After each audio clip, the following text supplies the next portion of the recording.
How's everybody doing? Awesome. Good? Good? Awesome.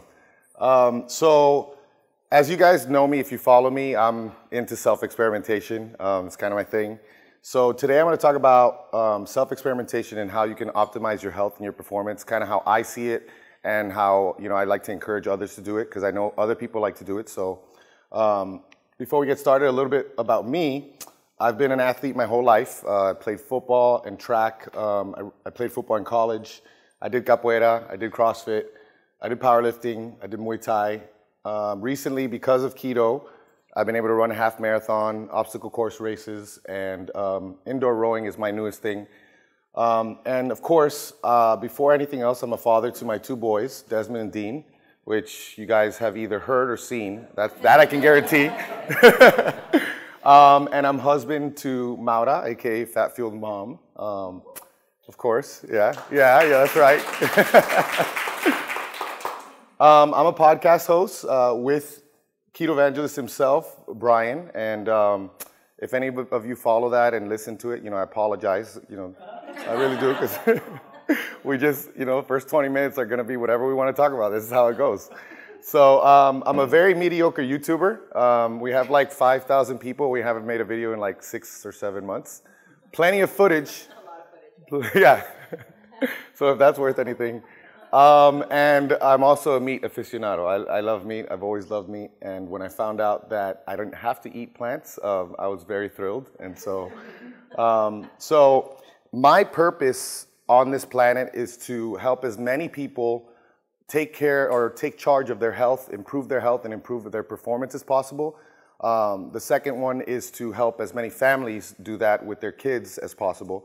And the last one is to get as many people to think about stuff as possible. Let's go a little bit deeper than, 75% fat, 5% carbs, and 20% protein. Let's go a little bit deeper than the typical things that you hear at first. They're great, but let's examine things, because if we do, we could have some nice little surprises. And I've seen it in my life, and I know there's a few people that I've worked with that have also seen it. So, of course, this is my family. Those are my boys. That's Dean and Desmond. Killing it right there with that outfit. This kid has, well, actually both of them have pretty much a better shoe game, better bow tie game, better moccasin game than I've ever had. And this is us recently in Cuba. Fantastic trip that we took. It was a cruise, and we spent 9 hours, but those were 9 very memorable hours. So first I want to ask you guys, who's tried self-experimentation here? All right, cool. So I just want to, let's see, who wants to just give me one of their best, biggest learnings that they've gotten from self-experimentation? Yeah. Your body will just do wonders. Yeah. You can slowly add things and remove things, and then see what you actually need or what you don't need and how your body's affected by it. Yeah, that's huge. And I like that you said that, because one of the first things I noticed about keto about 2 years ago was that I was just so much more sensitive to anything that I did to my body. I think that, I mentioned it to Brian, and I told him, you get rid of these carbs and you get rid of this background noise. And so he's like, ooh, I like that. Carbs are noise, because they are, right? I mean, my whole life I've tried to find the best way to do things, the best way to get an edge over the competition. And it's been kind of like a lot of guesswork up until I was keto, because when I was keto, now all of a sudden I would remove something and I would be like, wow, I feel a difference. So carbs really are noise, and carbs are very, very hard to manage and to find the perfect way to get that performance benefit without all the other stuff that can come from eating carbs. So, why should we do self-experimentation? The first thing is, for me, it's to learn about our bodies, because especially over time, I've noticed myself throughout my journey, and I've heard a lot of people here talk about how I've been keto for 3 years, and this worked for the first year, it hasn't worked in the last 2 years. So you have to always continue to optimize and experiment to see what's working. I'll share kind of one of my biggest ones that, recently with you guys. The other thing is to fix health issues and improve performance. So if you have a list of things that have improved with keto, and all of a sudden you're going down that list, this one's gone, this one's gone, this one's gone, This one's still lingering. We are starting to find out how powerful food is. It's ridiculously powerful how we can take control of our health, and we don't need anybody. We don't need this healthcare system that screwed us all in a million ways. I'm dealing with it right now. And we can use it to improve performance. You know, there may be something like you have a theory on something that you can use or change that may give you an edge. And of course, in response to new data or new trends, and the biggest one for me, obviously, recently is carnivore, right? Because everybody's like, oh, carnivore's cool, let me try it. You know, a lot of people got to get over that mental hurdle. That's why I'm very happy that my wife is a carnivore, because if I was standing here and telling all these women to eat meat, they're not going to listen to me because I'm just a guy, I love meat. But then when my wife tells them, I think it's much more powerful. So I'll give a few, well, first let's talk a little bit about how to do it. So this is how I think you should do it. So you start with your purpose. So you know, if you know the scientific method is basically you have a hypothesis. This is what I think is going to happen.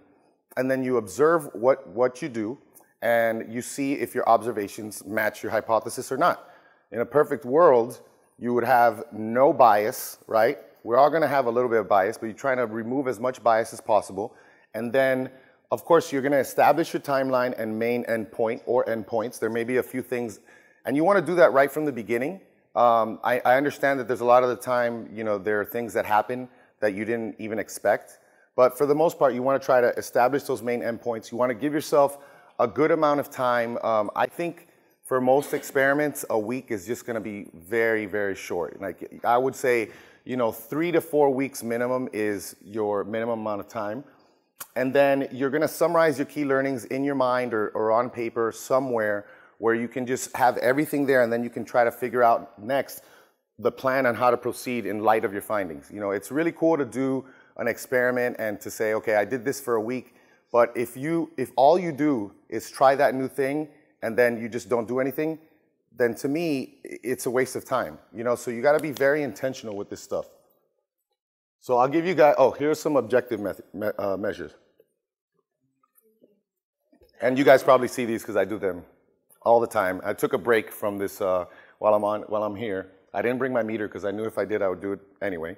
She knows. She's like, you know, I wake up every morning and she's like in bed because she wakes up kind of the same time. And she has to wait an extra 30 minutes for me to make the coffee because I'm testing my blood ketones, testing my blood sugar, doing all that stuff. So blood glucose, blood ketones, breath ketones, heart rate variability, which I actually haven't done heart rate variability yet, but I'm really interested in that. But I also have to manage things because it's always a question of like, what's the new thing that I'm going to spend money on? And then I get in trouble if I do that. So it has to be a good reason for me to get one of those things. So, of course, if you're looking at something for improving performance, you want to look at, you know, weight, reps, time, your body weight, your body fat percentage, your body measurements. And then subjective measures, you're going to look at mood, energy levels, the quality of your workouts, mental focus. There's objective ways to measure this. There's actually some really cool apps now that you can really see how your mental acuity is improving and your cognitive performance is improving. And your sleep quality, of course, subjective, but that can also be objective, you know, with these things like the Oura ring and there's another one that is not a ring. I think it's a watch or something, but so those are some subjective measures. Now, here are some of my examples of what I've done. Intermittent fasting is kind of something that I've done from the beginning. Extended fasting, I've only done 40 to 42 hours a few times, and those for me, as an athlete, I just don't see the benefit of an extended fast. You know, I don't really have any big underlying issues that I'm trying to fix, and I love to be at my top performance, and so for me, an extended fast doesn't really make sense. Exogenous ketones, I tried them last year, and I recently tried them again. That's one of those things that, so last year I shared that when I was trying to cut down to 6% body fat, I took exogenous ketones as a pre-workout with caffeine, and at the time I was working with Robert Sykes, and he kept asking me, how are your workouts, how are your workouts? Because he knew that once you got to a certain point, when that body fat started to dip low, your workouts would probably decrease in quality. You'd lose a little bit of energy. And I can say that even when I was at a really big deficit, I didn't really see a dip in performance. And so I think it was the exogenous ketones. So when people ask me about exogenous ketones now, I will say that for the most part, it's well documented for any neurodegenerative disease that exogenous ketones are going to really be helpful. From a performance standpoint, there was a recent study that Finney and Volek talked about with exogenous ketones and caffeine, and that showed some promise for endurance performance. I personally haven't quite figured out how to use them best. I think, if you're dieting and you're in a big deficit, you may want to try it with some, like I said, as a pre-workout with caffeine. Or if you want to get as much help with mental performance as possible, I actually Anthony Gustin, if you guys know the Perfect Keto company, I just tried his keto nootropic, and that stuff is awesome. I'm actually on that right now, so I'm on point. So my first foray into being a carnivore was August Surf and Turf. And so the way that all worked out was in July of last year, I was finishing up my cut with Robert, and I think Brian and I were talking a lot at the time about, just eating meat. And then someone's like, you really like meat. You should follow this guy, Sean Baker. And so I saw him, and then I started following him, and then the first podcast I heard was in July of last year with Fahad Ahmad, Keto Geek, and he just asked really awesome questions, and he talked to Dr. Baker, and I was like, oh man, I'm gonna do this. And Brian was like, at the time, he's like, I think I really like salmon, and I really like beef. He's like, so I think I'm just gonna eat salmon and beef for a month. That's Brian's, Brian's not like me. Brian doesn't do all this other stuff. Brian's like, I feel good, I don't feel good. And so I was like, oh, I like that. So Brian and I did August Surf and Turf, and it was basically 1 month of only eating anything that came from a cow and any type of salmon.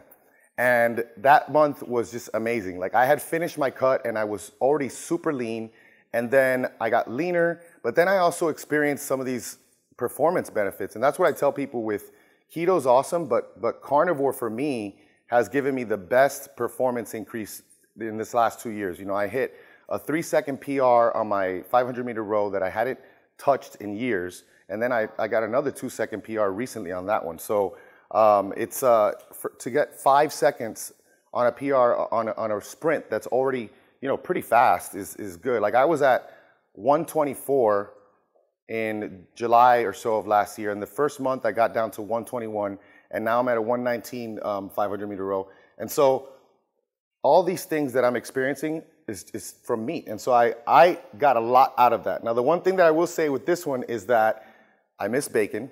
I wanted to have things just because I couldn't have them. And so, but it was a good experience. Robert and I are always doing everything together pretty much. We pretty much have a 1 day a week conversation that's like an hour, just so we can make sure we get back together, because that's my boyfriend. So we make sure we connect. If not, we both get. But he texted me one morning, probably at 3:30 in the morning, and he was like, "Hey man, I got an idea." And I was like, "What is it?" Because I was up too. And he's like, "Oh man, I've been up all night just thinking about everything that I'm gonna do." So we did this hypertrophy experiment. And what we did, it was 3 months of putting ourselves in a 500-calorie surplus from where we were. It wasn't that scientific in the sense that we didn't look at our RMRs. We just knew at the time, because both of us are psycho and track everything. We knew what the amount of calories it would be for us to be at, just keep our weight stable, right? So we just each added 500 to that. And so the first month we were looking at it from 500 extra calories of protein. Then the second month was 500 extra calories of fat. And then the third month was a mixture of both. And I would say of the 3 months, the third month was probably the best, even though the measures that we took, it didn't seem like there was a big difference, but I felt the best, and I think it was the best combination. And I'll come back to this, because this is one of the main reasons why I did our cutting experiment in January in Keto Evangelist Unlimited, which is our membership site, because I started to see some of the changes, and I like to tell people that we always talk about how, or we hear that once you're fat adapted, you may need to decrease fat, and you'll be able to use your body's stored fat a little bit more efficiently as energy. And I was always kind of suspicious of that because I feel like all of us want things really fast. We live in a world where everything is like super quick. And so because of that, everybody's like, all right, it's been 2 weeks. I'm fat adapted. Let's go. Time to cut the fat, you know? And if you do it too early, I think it actually will go against you. And so for me, if I'm really being honest, I was probably fully fat adapted at 1.5 years because I didn't start to feel these things that I started to feel until 1.5 years later, and I was kind of doing the same thing that whole time. The no dairy, no sweeteners, that was something that we did this year. March Madness was basically where I decided that I was going to train every day no matter what, and I did that, and I wasn't hitting any PRs, but I did pretty well. Now this one was a really interesting one that I did recently. It was a high protein experiment. As soon as Jimmy and Dr. Lemansky said that they were going to do this protein thing, I saw it, and then I saw in the comments, Jimmy was like, yeah, I've never done 3-to-1 protein to fat, so this is going to be interesting. And I was like, what? So I texted Jimmy, I was like, 3-to-1, what is this? He's like, call me. And so I was like, I call him, I'm like, what the heck are you doing? What is this? And he's like, well, Dr. Naiman talks about this is a great protocol for losing weight, and we wanted to try this. And I was like, okay. And then so then my wheels started spinning, and I started to think, okay, every time I do something, I like to take it to its logical end. I just try to see like how far I can go, and then if it's too much, I'll bring it back in, right? So when he did that, I just quietly stayed quiet. I kind of like halfway through, I knew what I was going to do, but I didn't want people to not pay attention to him. So I waited until they were done, and then I was like, hey guys, check it out. I'm going to do something too.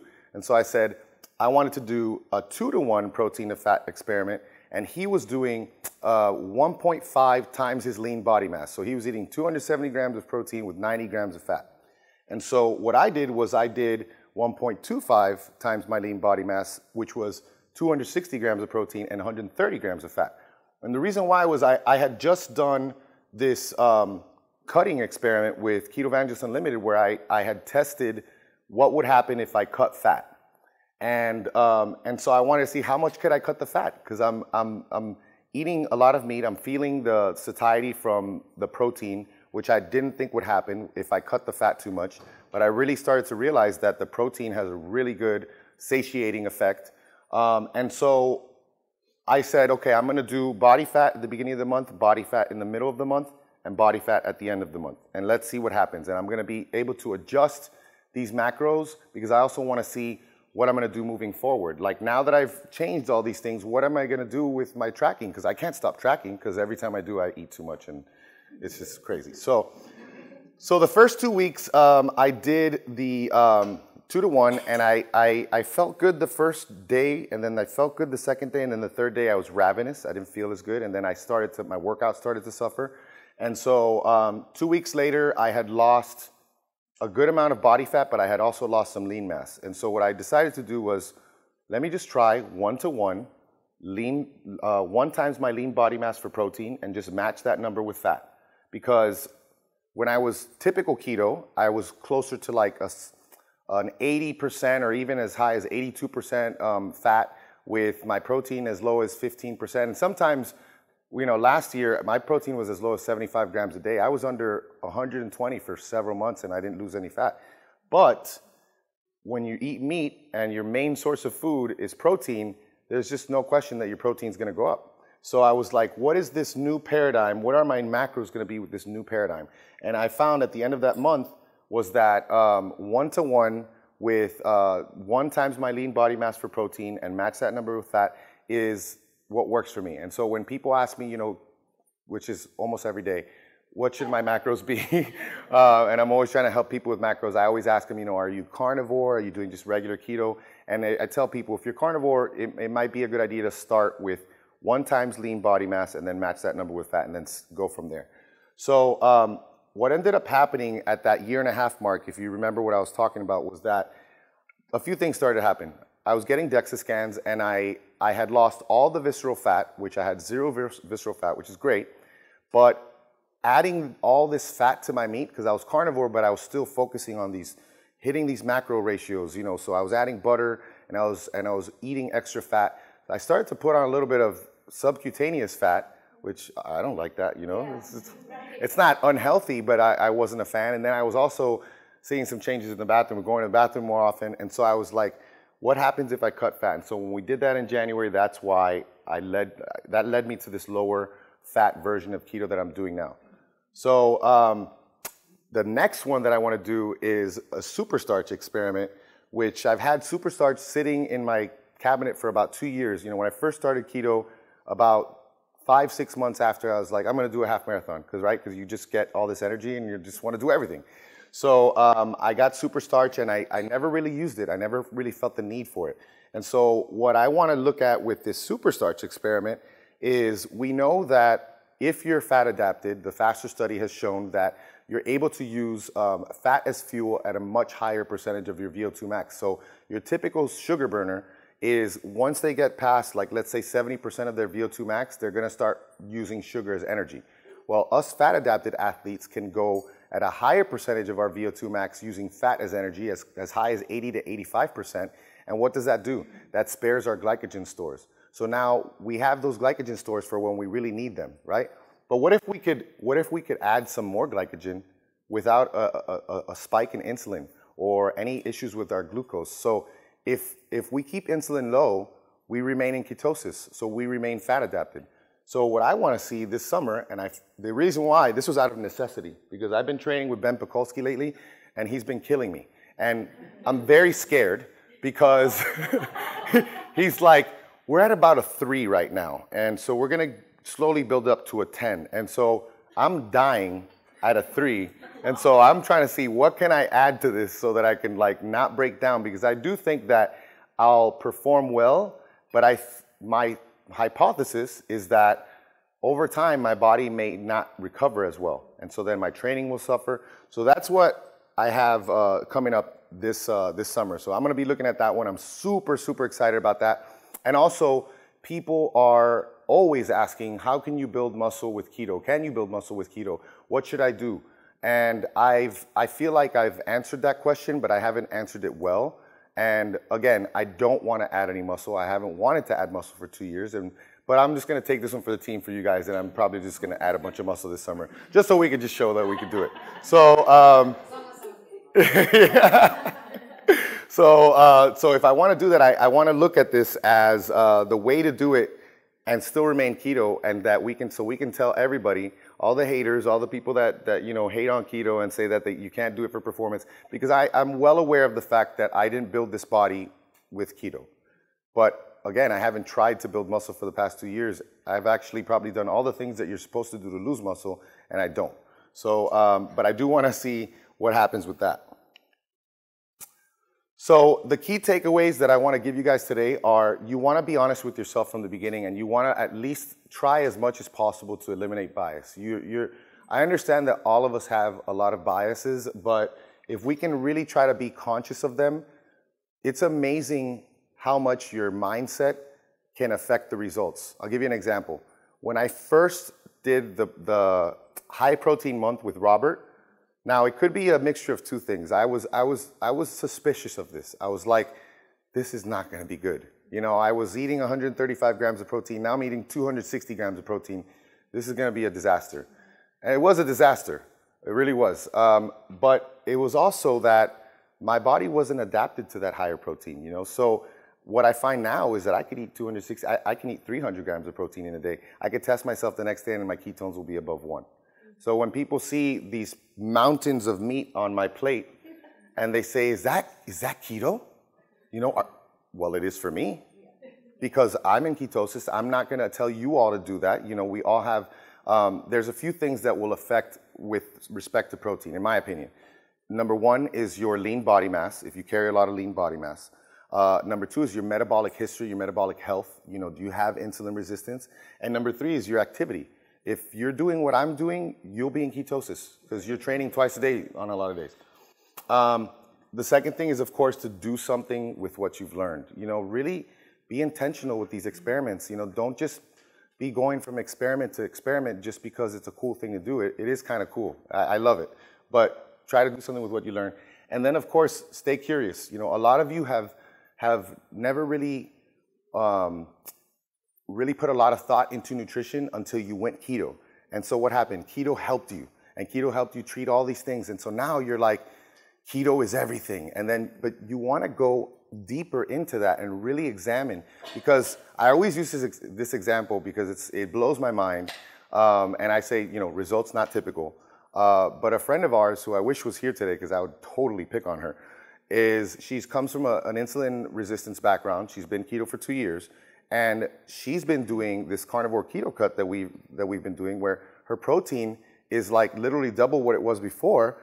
And she's like texting me the first night. She's like, I'm just really trying to get my head around this. She's like, I'm having a hard time, but I'm going to trust the process. And all of a sudden, day after day after day, her fasted glucose is lower than it was before. And she's hitting the highest ketone numbers she's ever had. I'm not saying that's going to happen for everybody, but that's a powerful thing when you can try something new and you learn something new about your body, right? So I wanted to make this interactive. So I wanted to see if there's anything that you guys are kind of held up on as far as questions. Chong's already ready. So tell me, yeah, I want to hear. What are your thoughts about overactivation of the Mtor pathway and the possible effects on longevity and other things?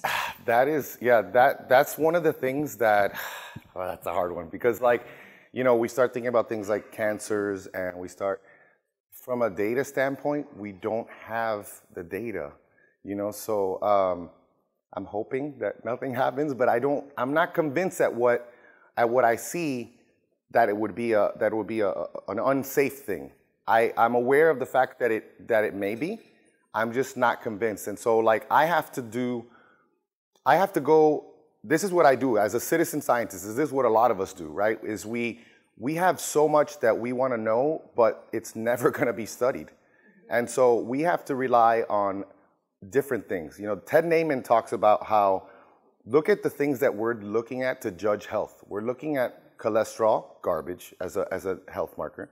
We're looking at all these things on our blood panels. We're looking at, you know, micronutrients, and we're looking at all these things, when sometimes it's as simple as waist circumference, body fat percentage, muscle. How much muscle are you carrying? How much body fat do you have? What's your waist circumference? How are you performing? I'm not on the far end where I'm just like, I don't care about anything. I don't care about micronutrients. I think that's a little bit irresponsible. But at the same time, I do try to, and this is what knowing your body is all about, right? You're trying to figure out what feels good and what works for you. I would love to see more on that. There are some studies. We're going to have Dr. Naiman finally on the podcast. And I am going to ask him, because he does have some studies that look at really, really high protein. We have some that are specifically looking at kidney failure patients or kidney disease patients, which is not exactly Mtor, but those are other concerns that people have. And so I'm interested in finding out myself. I don't have an answer. I wish I did. Yeah. How difficult was it to go from, you know, like having keto, meaning vegetables on the plate, Yep. to solely just carnivore? Because I struggle with that. Is it mental or is it physical? Probably mental, but Yeah. I love salads. Yeah. My whole life. That's her. That's my wife. Yeah. And I want to experiment. Yeah. But I want to know how difficult it was for you. That's a good question, and it's all about like really establishing your expectations, right? Because so I can tell you what I go through and what I went through and what a lot of people are going through. I'm just like, hey, join the team. That first month, that bathroom, I was visiting that bathroom frequently. You know, that's one of the things that you're going to find is there's changes in your gut, right? And so when you go from such a drastic change, it's either constipation or the other way around. And I can tell you that from anyone that I talk to, constipation is never the issue. It's always the opposite. Trust me, okay? Trust, okay? From a mental standpoint, it's a matter of deciding, are you going to, do I want to do this or not? You know, because from a mental standpoint, you know, if you think that this is something, you're curious about it, you can just try it. But for me, I never had the issue because I had just gotten used to the fact of eating salads, hanging out with this one so much. She loves salads and she loved her vegetables and she was vegetarian for a while. She what? Not anymore, yeah. She like, you know, and there, we recently heard someone say that this is an awesome thing. I don't eat food that I like, I eat food that likes me, right? That to me is an awesome thing, right? Yeah, yeah. I love peanut butter, I really do. I don't love peanut butter the day after I eat peanut butter, you know? So Maura, you know, just to give you guys a quick, if you haven't heard the story, she was doing a cut last year and she was like, the calories were getting lower and she was, the salads, she was trying to add the salads to get that volume again. And I'd wake up in the middle of the night and she'd be vomiting. And it happened like 3 different times with 3 different batches of salad or restaurant. It wasn't like it was a bad batch of lettuce, right? So we went on a trip to Puerto Rico and we spent the weekend there and she's like, I'm just gonna cut the veggies out this weekend. And she loses like 3 or 4 pounds, right? First day, you know, and she's just like, holy crap, this is awesome, you know? And then she experienced all these other benefits, right? So if you have it goes back to like, if you have an underlying issue, carnivore, the way I see carnivore is keto for us, our biggest thing with keto is brain health. You know, it affects us. And don't you guys prepare me when you're gonna tell me a story about how we've helped you or something, because like yesterday I had people making me cry and I don't want people to make me cry today, all right? So because brain health for us is the most important thing. We really do think that keto is gonna help with brain health. But then what does carnivore do? Carnivore takes it and improves your gut health too. So now you're getting the best of both worlds. You're getting, your brain is on fire, your gut is working better than ever. And then from the mental health standpoint, can I tell him? I'll just tell him. Yeah, you've shared it. Yeah, she doesn't care. Yeah. So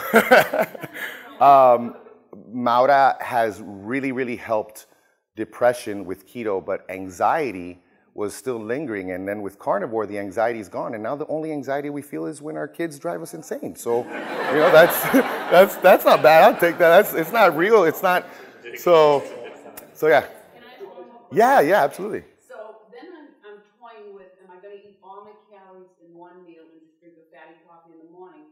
Or am I going to have a fatty coffee in the morning and then do maybe like half my calories at one meal and then half my calories at the second meal? Yeah. So I know maybe, you know, a lot of times I want to ask what works for you, and I've heard, well, what works for me may not work for everybody else. But yeah. What do you do? So what I do, and I'm actually now opening, I'm always trying to like question myself. I'm always trying to question like, is this just, am I getting into that mode? Because another thing with intermittent fasting, we were both doing intermittent fasting. We started to extend our fast 18, 20, 22, 24 hours, and we ended up doing 1 meal a day for several weeks. And both of us at the time, at first, started losing some more fat. And we're like, all right, this is cool. I'm not that hungry, right? And I'm eating at night a huge meal. And then after a 3 to 4 week period, it happened to me and then it happened to her. I started to feel softer. And then I got a bod pod, and then I had lost lean mass. And so I was like, this is not good. Yeah. And so I added you know, thanks to Robert, I added a post-workout meal, and all of a sudden my lean mass is back up, I'm feeling better. And I realized, because this is why you always have to be intentional, you always have to think about, am I doing this because this is really what works for me, or am I starting to like insert my thoughts into this and extend, like let's say intermittent fasting, you're looking at your watch, it's really not your hunger. You're like, yeah, I got 2 more hours. I'm starving right now, but I got 2 more hours. You know, like, no, it's not good. Yeah, you know what I'm saying? So, so for me, what I've gotten into is, for the last year pretty much, is wake up in the morning, have coffee with some fat, work out, have a big meal for breakfast, lunchtime, have another coffee with fat, dinner, have a big meal, right? And so I've been trying to cut out that second coffee at lunchtime, and what I've been doing with that now is like I'm feeling a little bit hungrier. So I'm like, maybe I can eat 3 meals a day again. Who says I only have to eat 2 meals, you know? So I'm gonna look at that too. But I would say at first to just, if you, carnivore specifically, just eat when you're hungry. And if it's like 3 or 4 meals at first, you know, it's fine. Unless you're really nervous about gaining weight and then you're just like, okay, let me pull back a little bit. And because a lot of people do gain weight when they do carnivore at first, and I think it goes back to this whole thing like eat meat and drink water. Yeah, but what about shut up, eat meat and drink water? But no, don't eat 4 pounds of meat in a sitting and then another 4 pounds of meat in a sitting. It's not this magical thing that the energy is not just going to disappear, right? So definitely think about that. So yeah, that's pretty much it. Yeah, two meals and 2 coffees usually. Oh yeah, yeah. It's easier. Everything's easier. Eating out, everything's easier. Yeah. Plus, I don't even have to have it. She has to have hot food, but I don't even need to. I'll take the meat out of the fridge and I'll eat it cold. I love it. I think I know the answer. Yeah. The carnivore world, but if you had to pick out of all the macronutrients, because my challenge would never get, and I don't eat fish and eggs. Oh, that's good. Considering them raw, but anyway, I never hit my protein target for my muscle mass. So is that the one, no matter what, always hit your protein? So this is something that I recently, that I've really thought about. We're good on time, right? We're about 7, 8 minutes at least, right? Yeah. So when I went carnivore, I always tell this story because it was amusing to me because I think of myself as a scientist, right? I'm not doing research, but I lost a lot of like my friends who were like RDs. I saw that I had lost them. They weren't following me anymore. I'm like, man, that's not cool. You know, I'm like, do they think that I'm like part of this meat cult and I'm not thinking about these things? I'm thinking about micronutrients. I'm thinking about fiber. I'm thinking about all the things that you know, quote unquote, nutrition gurus are thinking about. And so I started to think about what are some things that I can share with people so that they can try to, you know, do that. And so one of the things is, you know, eat fish, right? At least once or twice a week. Eat your organ meats, you know, go for eating those organ meats. Liverwurst and Braunschweiger, if you're like me, you just throw everything and grind it up and put it in burgers, but then your wife gets mad because the house smells. But so, you know, get those organ meats. And then the other thing that I started to look at was like macronutrients. And so with this carnivore keto cut, I'm trying to give people guidance on what they should be doing every week. And so the protein macro, the fat macro, and the carb macro, what I told them was the carb and the fat macros are limits. So you want to try to play a game. You try to play that game where you stay within 5 grams of that macro. So if your fat macro is 100, you know, try to go to 95 to 105. Try to keep it there. But if your protein macro is, you know, 120 and you go over by 30 grams, don't freak out. Like, that's how I see it. Just because a lot of people have gone through it and they've gone over by mistake, and I haven't really seen any difference. So unless you're really, really full, I'll never tell you to, I'll never say to anybody, you know, force feed yourself. But it goes back to being honest with yourself, because if someone's like, I only eat, you know, 800 calories a day and I'm not hungry. And I'm just like, okay, that seems like that could happen. There's a lot of things that you can be stressed. You'd be one of those people that I wish I was, that don't eat when they're stressed. I'm the opposite. And then, so like, if that's really the case, I don't know what to say, because if your hunger's not there might be another issue, because, you know, what happens with a little bit of, for instance, with vegans, they are so malnourished that after a while, their body stops getting hungry. That happens. Yeah. I don't eat like too much fat, like a lot yeah. anymore, and my carbs are normally under 20. Mm-hmm. Protein I never get, and like my hair's falling out. So when I heard like Maria talk about that, I'm like, do I have to hit that protein goal even if I'm not hungry? I would never tell you to do anything. I wouldn't. No, I'm against anybody telling anybody to do anything. But I would, you know, try to eat, you know, higher protein foods. You know, maybe some leaner protein instead of like the fattier cuts. You know, that maybe add. You know, if you're eating like, you know, if you're eating all ribeyes, maybe do a ribeye and a sirloin so that you can have some more protein, and even be open to the fact of going over on fat and see what happens then. What if you're going over on fat and all of a sudden you lose weight? When we did this cutting experiment in January when we started, there were some people that are like, I'm starting 500 calories higher than I was before. How is this a cut?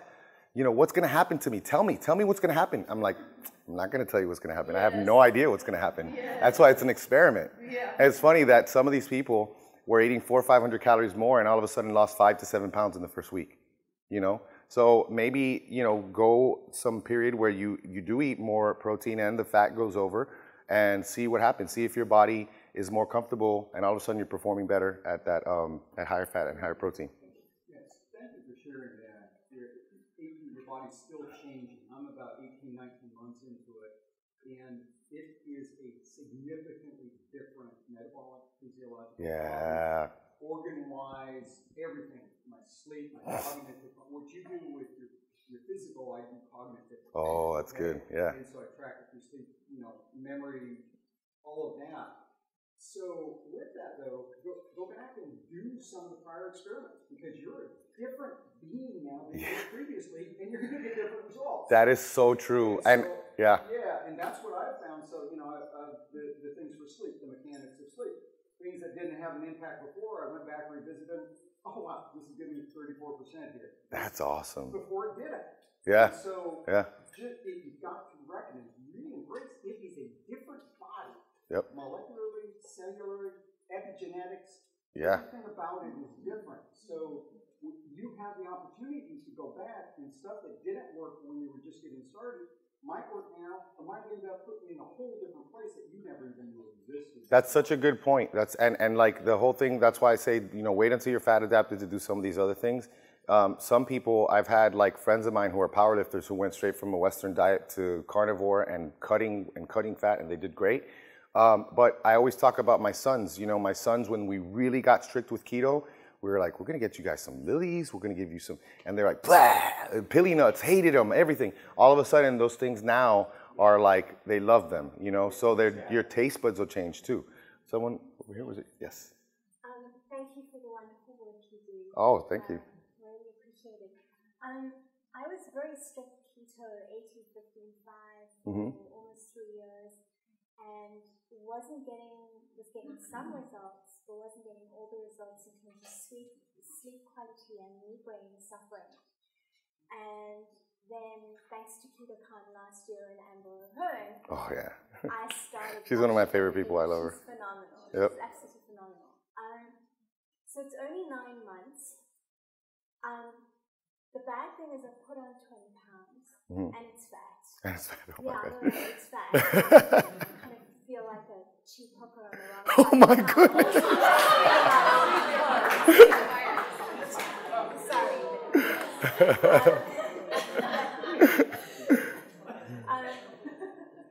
But here's the thing. So I was a vegan for 10 years. I blush to confess. I've done all the crazies with the food. I've had eating disorders, bulimia. I played silly buggers with my food for as long as I can remember. For the first time ever in my entire existence, I have gone for months and months and months without even the taste of something sweet in my mouth. That's no huge. stevia, no tea. I grew up on rooibos tea. I don't do that anymore. Like, it feels like the plants were trying to kill me, in the sense that now I've got all these incredible, amazing things that are happening to me, but the fact stubbornly sits there, and I'm trying to love it because I'm sleeping. Yeah. I'm sleeping without melatonin. Yeah. I didn't know it was possible for a human to sleep without melatonin. Wow, yeah. I can make my own. Yeah, that's great. So there are all these things, but here's my question, is that for someone who's as kind of eating disordered and metabolically deranged as I was, and keto helped, it feels like there's something truly magical about the power of beef. Yeah. I mean, it really does. Yeah. I don't want to be that person. I don't either. It's so hard for me. It's so hard. I'm like, I don't want to be hyperbolic and I don't want to be like that, but what can I do? And so part of me is kind of going, trust the process. Hang in, it's only been 9 months. Given that I've been on the planet for 56 years, so maybe 9 months isn't that big a deal. And just the sense that I was thinking about pubescent girls particularly, and how they get this puppy fat thing. You're nodding. Okay, this puppy fat thing before they go through puberty. And it's almost as if they can't make that big transition. And I'm wondering if it's the same thing. And I mean, the fun part of my diatribe is I've started to experience things physically. I mean, I've always had the sense of myself as a very lazy person. And I now understand the connection between health and exercise, that if you feel good, your body is like a Rottweiler, panting at the front door going, you better take me for a walk. Yes. Because that's what's happening. I'm wanting to sprint. I'm kind of, juggling with my husband for the heavy grocery bags so I can carry them. That is awesome. I mean, it's like, can a human being change this radically at this point in their life? After having done traditional hardcore keto, Excel spreadsheets, whatever. I mean, is this something you're encountering? Are there other people like me, or am I alone in my madness? I have seen other people that have gained weight. I haven't had like all those details that you just told me. So I think that I really like the way you put it, because you have a list of things that you had issues with. And if I'm doing like a side-to-side comparison and I'm like, gain 20 pounds of fat, but then it's like sleep better, more energy, this. Leanne just made a really good post about this. Great post. Yeah, like she feels better than she's ever felt, and she... Is she doing carnivore as well? She's curious about it, I think. We need to talk about it. I want to see. I don't know if she's going to do it, but she just, in general, feels like, maybe I'm not the leanest I've ever been, but I feel the best I've ever felt. And I think there's something to be said about that. We're not all supposed to be, shreddy like that. Yeah. Because a lot of the time with bodybuilding, these people look amazing. They are about to die, yes, you look awesome, but you can't pick up this thing, health, our thoughts about health and appearance are so messed up, right? We automatically think like that someone looks a certain way, that they're healthy. And, for all of us, it always goes back to all these other things, we may look a certain way. This is what our body's supposed to be. I'm not saying that you're stuck to that. I would never believe that, because I've always been of the mind that, unless, you're 5'5", you're not going to be, unless you're Muggsy Bogues, you're not going to go to the NBA. It's just, you're not. But we can change things. We really do. I always like philosophically the idea that I can change things and I can change all these things. And so I think that there is a possibility, but then I also think we have to be comfortable with the idea that, this is what our body likes and this is where we perform the best. And we have to think about what we want to balance, what's more important. Like if you can get to a point where maybe your sleep is a little bit less, but then you're more leaner and it's still acceptable, I think that's something to think about, but we always got to kind of balance those things. I'm going to leave this here first before I go to the next one, because I have to plug us. And plus, this is Maura's new FatFueledMom logo that you guys are going to see. So do I have time for one more question? One more question. Okay. Oh yeah, this is who was Carnia Apparel, and so we have a lot of them, and this whole family has them, but we were smart enough not to wear them at the same time because we're not cornballs. But yeah, so Mara wore hers one day, the boys wore theirs yesterday, I wore mine today. So if you guys if you have more, just come see me, or I'll go outside and we'll answer a few more questions. I just want to respect everybody who's coming after. So thank you guys so much. Thank you.